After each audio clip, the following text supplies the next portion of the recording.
एक कथा सुना रहा हूँ।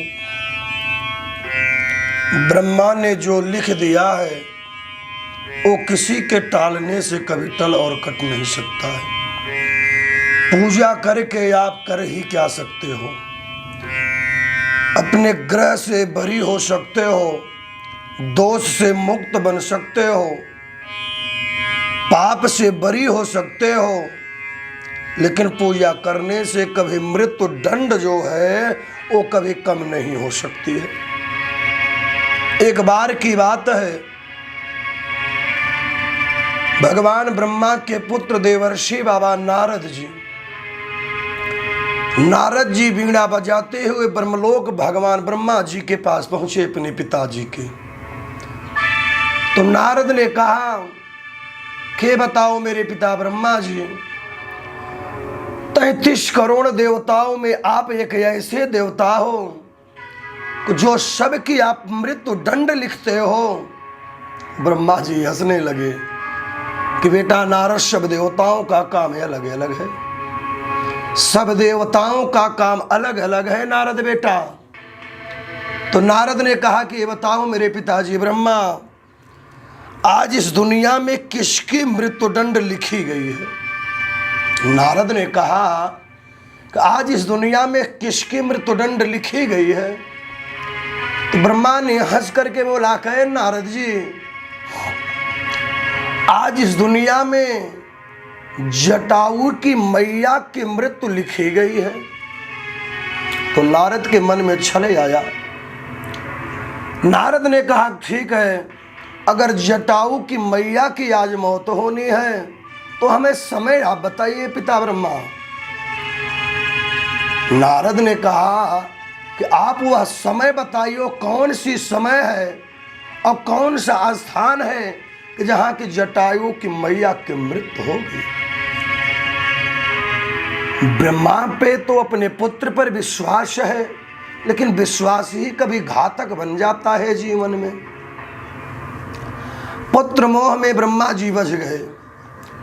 ब्रह्मा जी बोले कि नारद, 5 घंटे की उम्र जो है जटायु की मैया की और मेरे पास बची है, और वह स्थान है हिमालय पर्वत। जिस हिमालय पर्वत पर जाकर के वो जटायु की मैया मर जाएंगी। नारद ने बीड़ा लिया, उठाकर हंसने लगे कि पिता ब्रह्मा, मैं आपकी मृत्यु दंड को, आपने जो मृत्यु दंड लिखा है उस मृत्यु दंड को ये नारद आज काट के रहेगा, क्योंकि जटायु की मैया बुजुर्ग हो गई है, बुढ़ी हो चुकी है। जो लाठी होता है ना, लाठी के सहारे वो मैया डोलती है, और वो मैया जो है हिमालय पर्वत पर पहुंच नहीं पाएगी। तो ब्रह्मा वो मरेगी कैसे पिता, इसे आप बताइए। ब्रह्मा ने ऐसा लिख गयो, जो कर्म से ब्रह्मा उतना टारे ना टरी है नारद जी, और जिसको जीना है जहां में केहू के मारे ना मरे हैं। ब्रह्मा ने कहा जाओ नारद जी। नारद को अहंकार हुआ कि मैं चल रहा हूं जटायु के घर, और जटायु की मैया से इस भेद को बताऊंगा तो शायद जटायु की मैया हिमालय पर्वत पर नहीं जाएगी। नारद ने बीड़ा लिया, नारायण नारायण नारायण करते हिमालय पर्वत पर पहुंच गए नारद जी। हिमालय पर्वत पर वह स्थान देखे और वहां से निकले सीधे जटायु के द्वार पहुंचे। संजोग की गति देखिए, जब जटायु के घर नारद का आगमन हुआ तो जटायु उस वक्त नहीं रहे, मैया थी अकेली। नारद ने कहा कि माता, और खुशखबरी हालचाल ठीक है माता? मैया ने बोली ठीक है बेटा नारद जी, आपका आगमन कैसे हुआ? नारद ने कहा कि मां तुम्हारा कुछ एक संदेश है। तो जटायु की मैया ने बोली बताइए बेटा नारद जी क्या बात है? नारद ने कहा कि मां, मेरे पिता ब्रह्मा जी आपकी आज मृत्यु लिखे हैं, आज इस दुनिया में तुम मर जाओगी रे मैया, मर जाओगी। जटाऊ की मैया सुनी के रे, ब्रह्मा ने लिखा है कि आज ये जटाऊ की मैया मर जाएंगी। ऐ नारद, ऐसा नहीं हो सकता। सुनिए सुनिए नारद बाबा, अगर मैं मर जाऊंगी तो मेरा घर द्वार कौन देखेगा? अगर मैं मर जाऊंगे तो मेरा घर द्वार कौन देखेगा बाबा नारद जी? जटाऊ की मैया बोले सुनो नारद जी।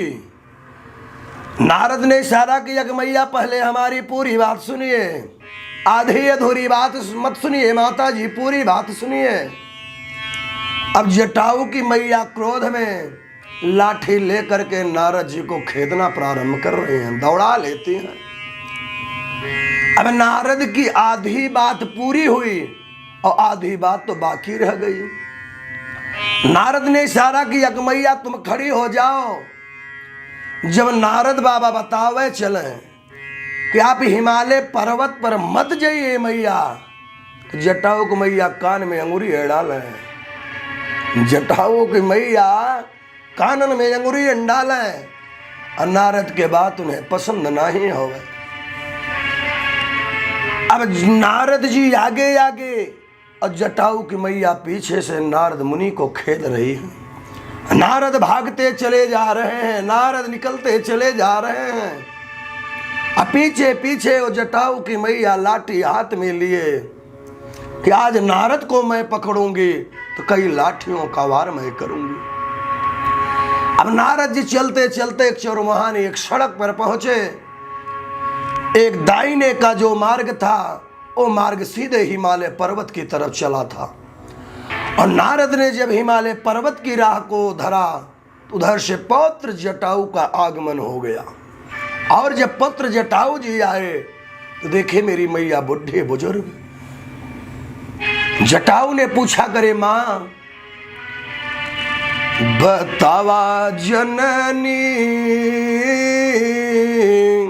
जटाऊ ने कहा अपनी मैया की दशा को देख करके कि मां, हे मां, अरे बतावा जननी सुना कहाँ जात बाटू, बतावा जननी। जटाऊ ने पूछा कि मैया तुम कहाँ जा रही हो लाठी लेकर के? मैया ने बोली बेटा जो नारद मुनि है ब्रह्मा के पुत्र हैं, अगर उनकी मैया ने दूध पिलाई है बेटा तो मैं तुम्हें पानी नहीं पिलाई हूं रे बेटा। अरे वो नारद जी कह कर जा रहे हैं कि आज तो मर जाओगी। अरे मेरे बेटा जटाओ, एक काम करो, मुझे गोद में तुरंत उठाओ। अब गोद में उठा करके तुरंत ले चलो, नारद को पकड़ाइए मुझे।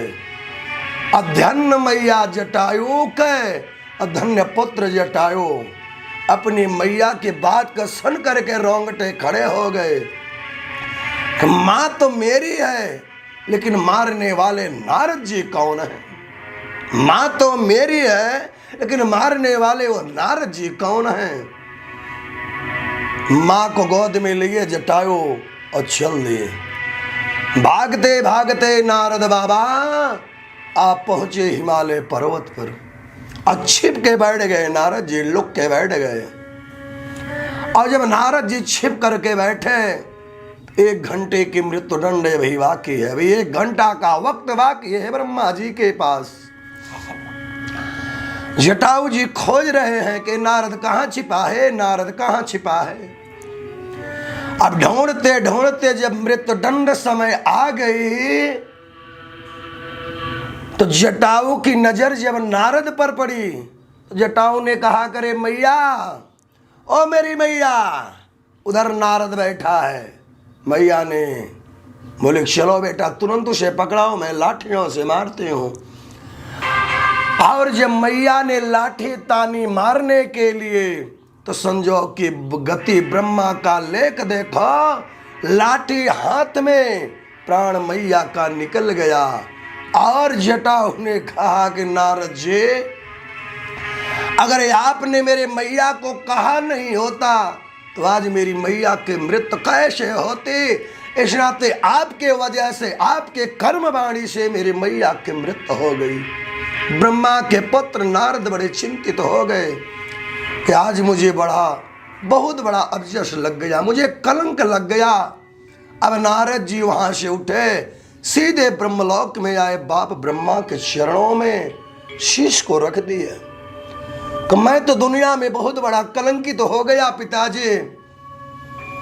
ब्रह्मा ने पत्र से धोखा खाया तो श्राप दे दिया कि जाओ नारद, आप इतने ज्ञानी ऋषि, आप इतने बड़े मुनि हो करके और आपने अपने पिता ब्रह्मा की लेख को काटना चाहा, तो जाओ मृत्यु जो रहेगी उसे दुनिया में कोई जान नहीं पाएगा। कोई संत हो, कोई ऋषि हो, कोई मुनि हो, सब कुछ ऋषि मुनि बता देते हैं संत लोग, लेकिन मृत्यु समय स्थान दुनिया में कोई किसी का बताने वाला संत नहीं पैदा है। जिसे श्राप पुत्र के कर्मों से बाबा नारद जी ने दी, ब्रह्मा जी ने पुत्र को दिया कि जाओ पुत्र, जब मेरे साथ तुमने छल करना चाहा तो कोई संत मृत्यु दंड नहीं बता पाएगा।